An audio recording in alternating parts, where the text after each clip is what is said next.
opening statement about the ATF, so I'm not going to repeat that. But on March the 9th, 2011, 1 month after your department's first denial of allegations that I have described, your Deputy Attorney General issued a directive stating this, and I'd like to have you listen to this quote, and then I've got questions around this quote, but there's something ironic about it.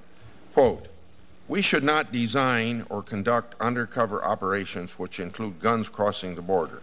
If we have knowledge that guns are about to cross the border, we must take immediate actions to stop the firearms from crossing the border, even if that prematurely terminates or otherwise jeopardizes an investigation," end of quote. So I have 3 short questions here. I'm going to state them all at once because they kind of go together. If the ATF, as the agency keeps telling us, did not knowingly allow guns into the hands of traffickers, then why was that directive even necessary? Why issue a memo telling people to stop doing something unless you think maybe they have been doing it? Doesn't that memo show that there was enough substance to what the whistleblower allegations were to me and even on television that the policy needed to be clarified? Okay. Well, the memo was issued because the allegations had been raised, and I take those allegations seriously. It's why I sent the material to the Inspector General for an inspection. The possibility that that happened was sufficient, I thought, to have clarification sent to the field that we should never allow guns in an uncontrolled fashion to cross the border, or actually to leave any investigation in an uncontrolled way. And that was the purpose of the memo. I frankly don't know. That's what the investigation, I think, will tell us. As I said, it's something that we take very seriously, and I think the proof of that is the fact that I've issued that memo, or the Deputy Attorney General issued that memo, and in addition to that, we've referred the matter to the Inspector General for inspection. Well, do you believe that that memo is consistent with all the previous Justice Department policies, or does it represent a change in policy? No, I don't think it represents a change in policy, but I certainly wanted to make sure that people in the field understood that that is, in fact, the policy, and to the extent that there was any confusion, I wanted to make sure that there was none, that that is, in fact, the policy of the Department of Justice. It is the policy that I expect to be enforced. One more series of questions on this point, and then I'll go on. Does this policy only affect guns that law enforcement actually knows will go to Mexico? What about guns that are likely to go to bandits operating near the border, like those captured in Agent Terry's murder scene? What about guns that are likely to go to other criminals operating in border towns on this side of the border? Should agents let those guns go even if they have a chance to intercept them earlier? No, that's a good question, Senator. And no, as I just indicated, my view is that, and the policy of the department is that guns should not be allowed to travel in that uncontrolled fashion, whether they're crossing the border or this happens within the confines of the United States. Uncontrolled distribution of guns connected to any kind of investigation that we are doing is something that is not consistent with the policies that I want followed in the Department of Justice.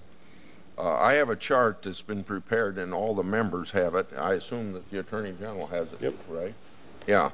By the Bureau of Alcohol, Tobacco, and Firearms, made in March of this year. It shows 1,318 weapons purchased by 15 suspects after they had been identified as targets of an investigation. All 15 targets were later indicted on related charges. However, the indictments came only after Agent Brian Terry was killed, and 2 guns from this case were found at the scene of the murder. I would ask unanimous consent to put that in the record. Without objection. The Justice Department cannot account for the current location of these 1,318 weapons. Is that right? Senator, this is the first time I've seen this chart. I'm not in a position at this point to answer that question. We can certainly look at the chart and get back to you, but I don't know. Okay. Let me ask you this question, though, even though you haven't seen the chart. If the agents had been allowed to intervene sooner, couldn't they have prevented these 1,318 guns from getting into the hands of criminals? Well, again, as I said, it is the policy of the department not to allow guns to get into the hands of criminals, irrespective of the border. Now, if that means they got into the hands of criminals and were then arrested immediately thereafter, and there was a prevention of the use of the weapon by the criminal, that's one thing. If they were simply transmitted to a criminal and then they were lost track of, that is something that is not acceptable. I said I'd have to look at these numbers and the cases to be able to answer the question in a more intelligent fashion. Questions, and I'd appreciate an answer in writing. Sure. Okay. Last week it was reported that the Justice Department had notified a former department attorney, Thomas Tam, that it was no longer investigating him for leaking classified information to the New York Times. This announcement surprised many because Tam had publicly admitted he revealed classified information in a series of phone calls with reporters at the New York Times. This information ultimately was printed and revealed the existence of the terrorist surveillance program. Attorney General Holder, you have stated publicly that, quote, to the extent that we can find anybody who was involved in breaking the law, they will be held accountable. Did you personally sign off on the decision not to prosecute Mr. Tam? No, I did not. The Tam declination was done on the merits by career professionals within the Department of Justice. These kinds of declinations happen all the time without the involvement of me, the Deputy Attorney General, even the Assistant Attorney General for the Criminal Division. Can I answer one last question? My time's up.